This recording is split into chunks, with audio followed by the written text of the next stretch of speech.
All right, what's up, guys?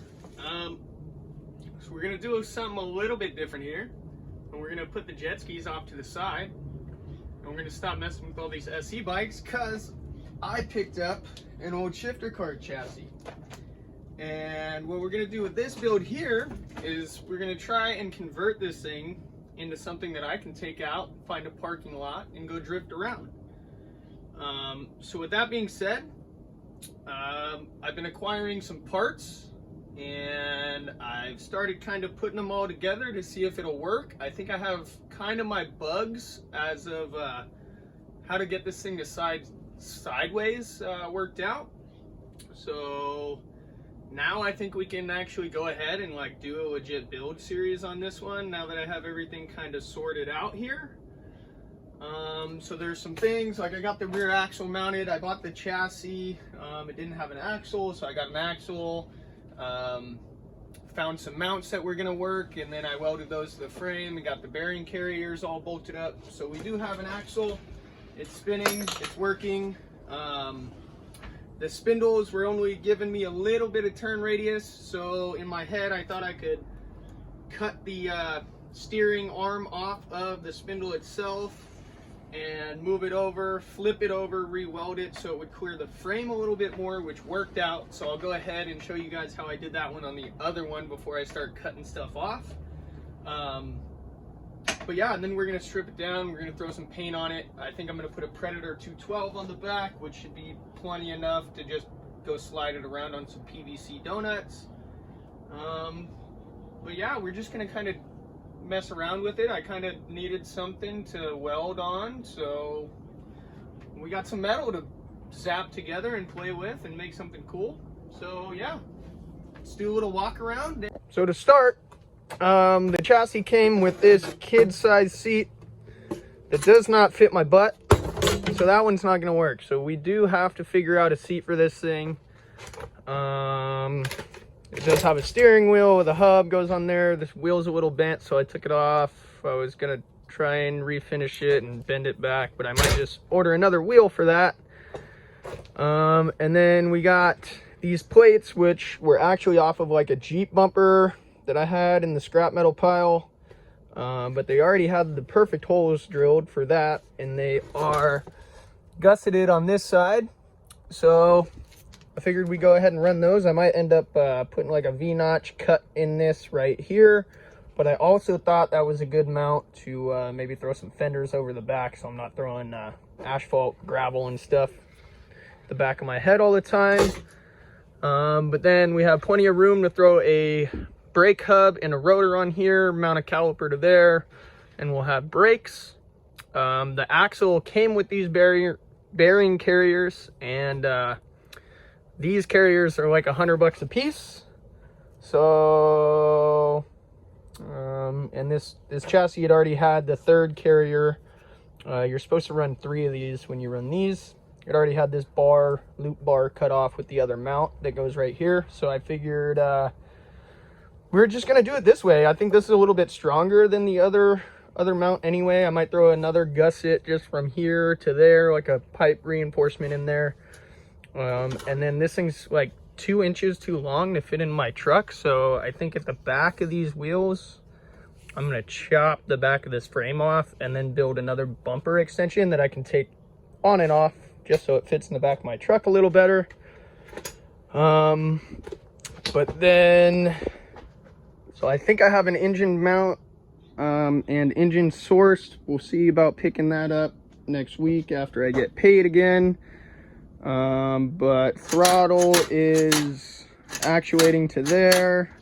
Replace the cable, get the motor on. I have a chain.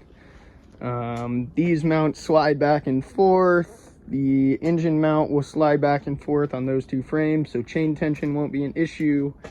As far as the brake, so I'm going to put a traditional caliper and whatnot on the back and a brake rotor.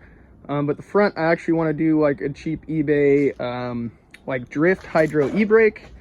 And then that would, I mean, technically bypass the pedal, but I could always figure out a way to wire it in with a one-way valve or something so that I had a foot pedal and the handbrake. But I think the handbrake is just kind of cool. It's a cool idea. And then, so as you can see, here's the stock spindle, how it was. It only really turns about in line with this bar here. So this is the one that I haven't cut and re-welded. If you can see this one, I cut this off. So this mount used to be over here and then it was flipped back the other way. So I figured out where my pivot point was. So I kept the pivot point in the same spot, cut this off flat, flipped it over, and then moved it all the way over to the inside of the gussets here. Don't mind my welds. I'm still trying to set up the welder there. But so now, instead of it only turning about this much, as much as that one does, I actually get a whole lot more of a throw. I haven't thrown a caliper on there. I don't know how many degrees that is, but it bottoms out right before the pivot point starts pulling back on the steering rack, which traditionally would cause bind and whatnot. So this pivot point right before it reaches that 180 degree apex right there, it locks out. So I think these are just going to be a perfect spindle. The tie rod won't be able to throw the wheel far enough to contact the frame, so that'll be okay for now. No front brakes on this cart. Maybe we'll add something on later, but I want to just get it running for now. The front bumper's a little bent right there. It looks like it hit another cart or something at one point, so we might pull that off and re-weld it, maybe run it over with my truck a couple times and try and straighten it out. So that's cool. And then I also got like the side guards and whatnot that go into the frame. So maybe we'll do something cool with those. I was thinking about taking like an old radio flyer wagon and cutting the pan in half and then welding them onto these, so it's kind of like an old radio flyer drift cart. But for now, that's kind of the overview of what I got going on. I bought the chassis for $100 from a guy, and then I traded some adult beverages in the form of a 24 pack for the rear axle, which I thought was a hell of a deal. You know, pretty expensive axle for some Modelos, but you know, sometimes people just want stuff gone out of the garage. So yeah, I'm about $120 into this thing. I think I'm making out pretty well at this point. And it's also just kind of a project to work on and something to show you guys, maybe build the channel a little bit. I know the jet skis are kind of a niche thing and only some of you care about that, so maybe we'll reach out a little bit. I'm a motorsports guy. I got all kinds of stuff. I got cool bikes coming out of my armpits everywhere. So yeah, maybe if we can just get some more content out there, build the channel up a little bit more, and then it'll be worth putting thousands of dollars into that thing. But yeah, so I guess now let's go to maybe cutting that other spindle, and I'll show you guys how I did all that. So right now you can see turned all the way this way, the wheel's all the way out. It does hit the frame. I don't think the rack will ever have enough throw unless I put some crazy extension on there to push the spindle out this far, so I don't think we have to worry about overthrow. It's more so the limitation of, you can see this shaft right here is hitting there before we can get a full turn.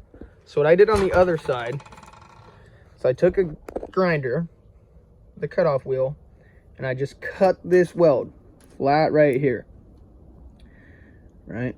And what that in turn did would have allowed me to take this off, flip it over, right? So the angle is the other way, which in theory, if I did that, it would move my pivot point way into the wheel. Now, if I flip it over and I move it in, right, we're keeping the pivot point at the same point while building all this clearance at the back of the spindle to be able to allow this to turn into the frame gusset just that much more. So let me go ahead, I'll take a grinder, I'll cut this off right here, and then I'll kind of show you guys what I'm talking about a little bit more once I have this piece off of the spindle.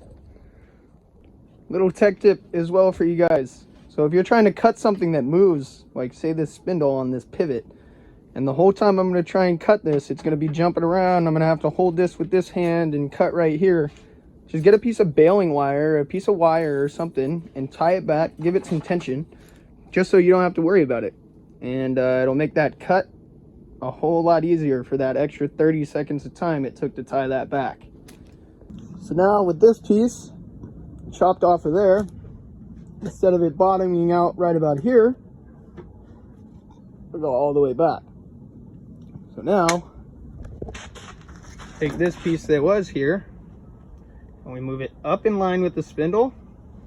I'm going to tack it about there. I'm going to cut a little bit of this corner off so I can get that angle back, right?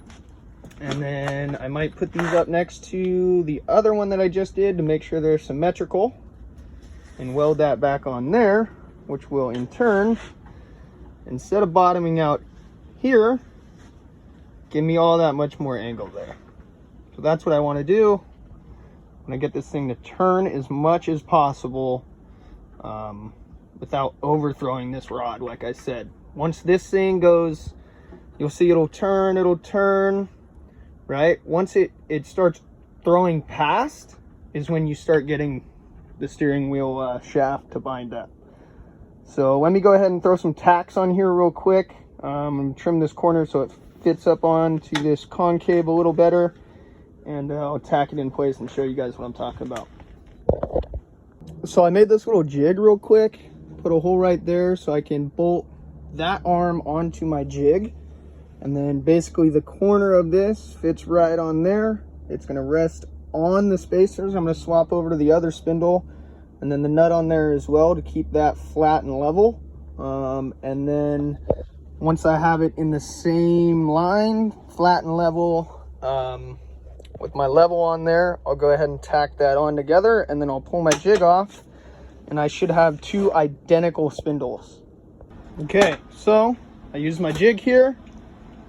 I put the bolt through there, put a nut on the back side so that fit where I needed it, got it all lined up, tacked it in place. On this one, I am gonna have to goop that pretty well with some weld, but I have some decent material on the bottom to weld to, so that should be all right. And then basically where we were stock to where we have now, so decent amount on there. I can always notch this bar out a little bit, but with that being said, I have both spindles lining up perfectly. They're on plane, they're level, so I'm gonna go ahead and weld that one in place, and then that'll be our steering mods.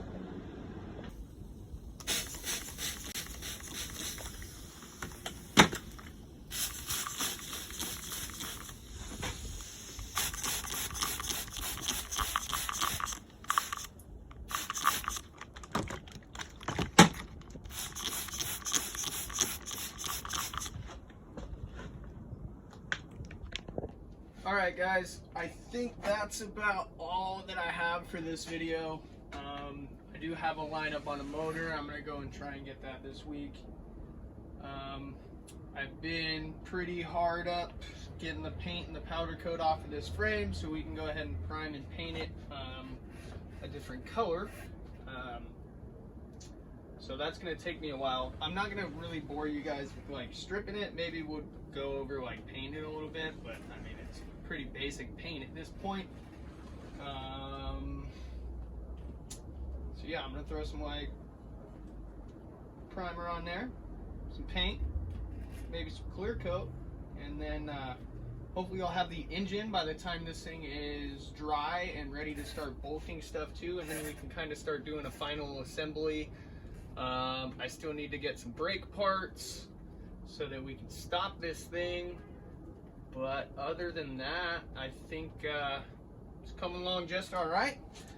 Nothing super crazy, no huge progress, but I think once we get it painted and we have kind of all the parts to put it back together, it'll go together pretty quick. Just a simple go-kart. There's not much to it, so we'll see where it takes us. Thanks, guys. Yeah, in the next video, we'll go ahead and paint it. So if you want to see that happen, want to see this thing get finished, go ahead and, you know, subscribe down below. And also drop a comment, because I want to know what your guys' opinion is on this project. I want to know if you guys have any better ideas than what I have. This is just kind of an off-the-wing build here, so I don't really know what I'm doing. This is my first go-kart.